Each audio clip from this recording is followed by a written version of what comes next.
दोस्तों आज की इस वीडियो में हम बात करेंगे कि पाकिस्तान अपने दिफा से कभी गाफिल नहीं रहता।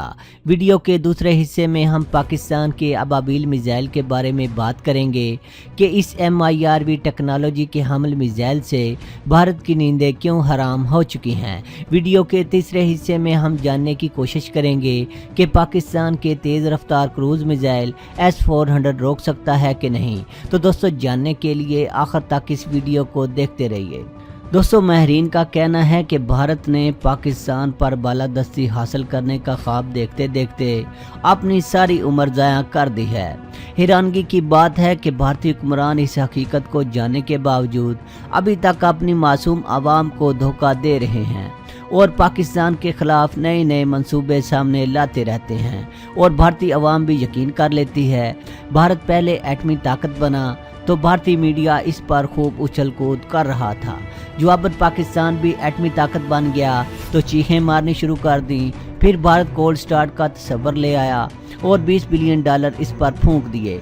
जवाब में पाकिस्तान ने महदूद तबाही फैलाने वाले टैक्टिकल जौहरी मिसाइल बनाकर इस तस्वर को $20 बिलियन के साथ दरियाबुर्द कर दिया, जिससे भारत की मायूसी में मजीद इजाफा हुआ। मायूसी ख़त्म करने के लिए भारत ने फ्रांस से राफेल तैयारे खरीदने का फैसला किया, लेकिन भारतीय हुकूमत ने शायद ये सोचकर करप्शन करने का फैसला किया कि राफेल तैयारे हासिल करने के बाद भी यकीनन हम पाकिस्तान को नीचा ना दिखा सकेंगे, क्यों ना इससे अगले इलेक्शन के लिए कुछ पैसा कमा लिया जाए। दोस्तों इस करप्शन का इंकशाफ किसी आम इंसान ने नहीं किया बल्कि फ्रांस के सदर होलांद ने किया है, लिहाजा इसमें कोई शक की गुंजाइश नहीं। दुनिया का कोई ऐसा मुल्क न होगा जहां मुल्की दिफा के लिए खरीदे गए हथियारों पर करप्शन होती हो।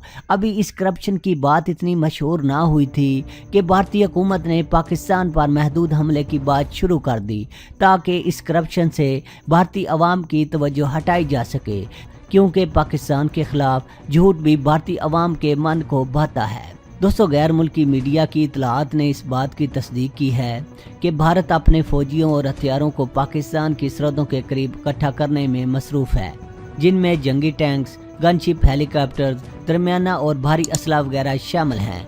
माहरीन का कहना है कि भारत ऐसा क्यों कर रहा है। क्या भारत कोई जंग लड़ने का इरादा रखता है? क्या भारत को पाकिस्तान और चीन से शर्मनाक शिकस्त हासिल करने के बाद अभी चैन नहीं आया? फिर भारत ने अपनी आवाम को खुश करने के लिए झूठी सर्जिकल स्ट्राइक की सालगिरह भी मनाई है। इससे अंदाज़ा होता है कि अपनी आवाम को कितना गुमराह कर रहा है और इनको ख्वाबों की दुनिया में रहने का आदी बना रहा है। अगरचे भारत के दिफाई माहरीन और दानश्वरों का कहना है कि भारत ने कोई सर्जिकल स्ट्राइक की ही नहीं। भारतीय हुकूमत की पॉलिसी है कि इतना झूठ बोलो कि लोग सच मानने लगें। दोस्तों आपको एक मिसाल देकर वाज़े करना चाहेंगे।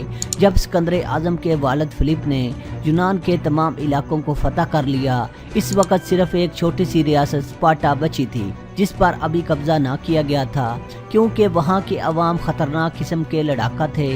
इसलिए फिलिप ने सोचा कि शिकस्त और खून खराबे से बचने के लिए डराने धमकाने से काम लिया जाए। स्पार्टा को पैगाम दिया गया कि अगर उन्होंने लकोनिया पर हमला किया तो तुम हमेशा हमेशा के लिए ख़त्म कर दिए जाओगे। स्पार्टा के अवाम जो बहादुरी में सानी ना रखते थे, वहाँ जवाब देने में, एहतियात से काम लेने में भी माहिर थे।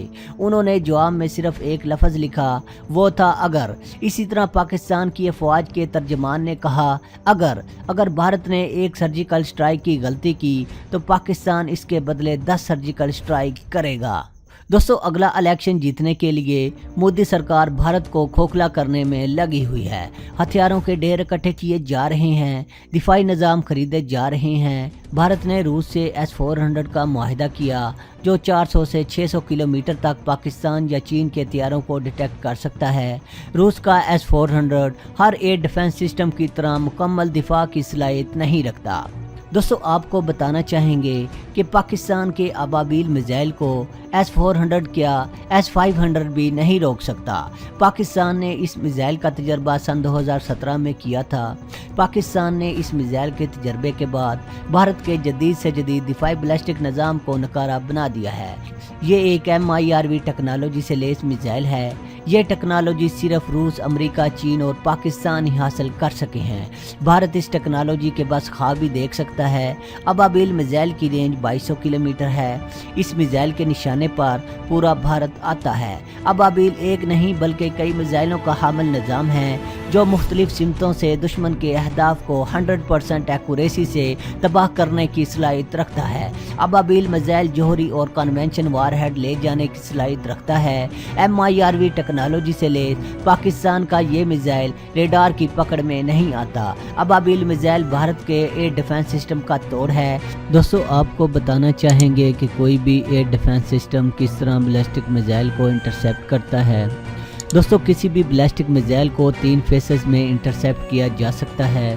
پہلے فیز کو لانچ پوائنٹ یعنی جب میزائل داغا جاتا ہے، دوسرے فیز کو مڈ کورس یعنی پرواز کے دوران، اور تیسرے فیز کو ٹرمینل فیز یعنی جب میزائل ایٹماسفیئر میں داخل ہوتا ہے۔ پہلے فیز میں میزائل کو انٹرسیپٹ کرنا تقریباً ناممکن ہوتا ہے، جبکہ دوسرے فیز میں میزائل جب پرواز کرتا ہے، اس فیز میں ایئر ڈیفنس سسٹم اس کو ڈیٹیکٹ کر کے گرا سکتا ہے۔ اول تو پاکستان کا ابابیل ریڈار کی پکڑ میں آتا ہی نہیں، لیکن اگر مان بھی لیا جائے کہ S-400 اس کو ڈیٹیکٹ کر سکتا ہے تو پاکستان ابابیل میزائل کو بھارت کا بارڈر جہاں S-400 کی بیٹریاں موجود ہوں گی اس کی رینج سے دور لانچ کرے گا، جس کی وجہ سے یہ میزائل پرواز کے دوران ڈیٹیکٹ ہوئے بغیر انتہائی بلندی پر پہنچ کر اپنے جوہری وار ہیڈز کو مختلف اہداف پر فائر کرے گا۔ جبکہ ایک بار سارے وار ہیڈز ابابیل سے الگ الگ ہو گئے تو ان وار ہیڈز کو کوئی بھی ایئر ڈیفنس سسٹم ڈیٹیکٹ نہیں کر سکتا، جس کا مطلب دشمن کی تباہی ہی تباہی ہے اور بھارت کے تمام ایئر ڈیفنس سسٹم جل کر راکھ میں تبدیل ہو جائیں گے۔ MIRV ٹیکنالوجی کی بنیاد اس لیے ہی رکھی گئی تھی تاکہ میزائل کو دشمن کے ایئر ڈیفنس سسٹم سے بچایا جا سکے۔ اگر میزائل کو ڈیفنس سسٹم سے بچانا مقصود نہ ہوتا تو میزائل کو خلا میں پہلے لانچ کرنے اور MIRV ٹیکنالوجی کے استعمال کی ضرورت ہی کیا تھی۔ لہٰذا جس ملک کے پاس MIRV ٹیکنالوجی موجود ہے اس ملک کو S-400 سے گھبرانے کی ضرورت ہی نہیں۔ دوستو پچھلی ویڈیو میں ہم نے کمپیریزن کیا تھا جس میں یہ ثابت ہوا تھا کہ S-400 پیٹریاٹ سے بہتر ہے، لیکن اس کا ہرگز یہ مطلب نہیں کہ یہ ہر قسم کے جدید میزائلوں کو گرا سکتا ہے۔ اگر ایئر ڈیفنس سسٹم اتنے ہی جدید ہوتے تو کسی ملک کو جدید میزائل بنانے کے لیے اربوں ڈالر ضائع کرنے کی کیا ضرورت پڑی تھی؟ دوستو جیسا کہ آپ جانتے ہیں کہ پاکستان کبھی اپنے دفاع سے غافل نہیں رہتا۔ اس بات میں کوئی دو رائے نہیں کہ بھارت جو S-400 خرید رہا ہے اس کے اربوں ڈالر ضائع ہو چکے ہیں۔ دوستو مزید برآں پاکستان کا شمار ان چند ممالک میں ہوتا ہے جو کئی قسم کے خطرناک کروز میزائل تیار کر چکا ہے۔ دوستو کچھ ذرائع کا یہ دعویٰ ہے کہ چین نے جس HD-1 سپر سونک میزائل کا تجربہ کیا ہے یہ میزائل پاکستان اور چین کی مشترکہ کوششوں کا نتیجہ ہے۔ HD-1 super sonic missile Bharat کو روس کے دیے ہوئے براموس میزائل سے کافی جدید اور کم قیمت سمجھا جاتا ہے۔ کروز میزائل نسبتاً چھوٹے حجم کے میزائل ہوتے ہیں۔ یہ خاص طور پر ریڈار کو دھوکہ دینے کے لیے تیار کیے جاتے ہیں۔ کروز میزائل کی یہ خوبی ہوتی ہے کہ یہ سطح زمین یا سطح سمندر سے کچھ اونچائی پر پرواز کرنے کی صلاحیت رکھتے ہیں، جس کی وجہ سے یہ ریڈار کی پکڑ میں نہیں آتے۔ دوستو جیسا کہ آپ جانتے ہیں کہ امریکہ اپنا جدید ترین F-22 ریپٹر طیارہ کسی بھی ملک کو فروخت نہیں کرتا۔ امریکہ نے اس طیارے کی فروخت پر بین لگایا ہے۔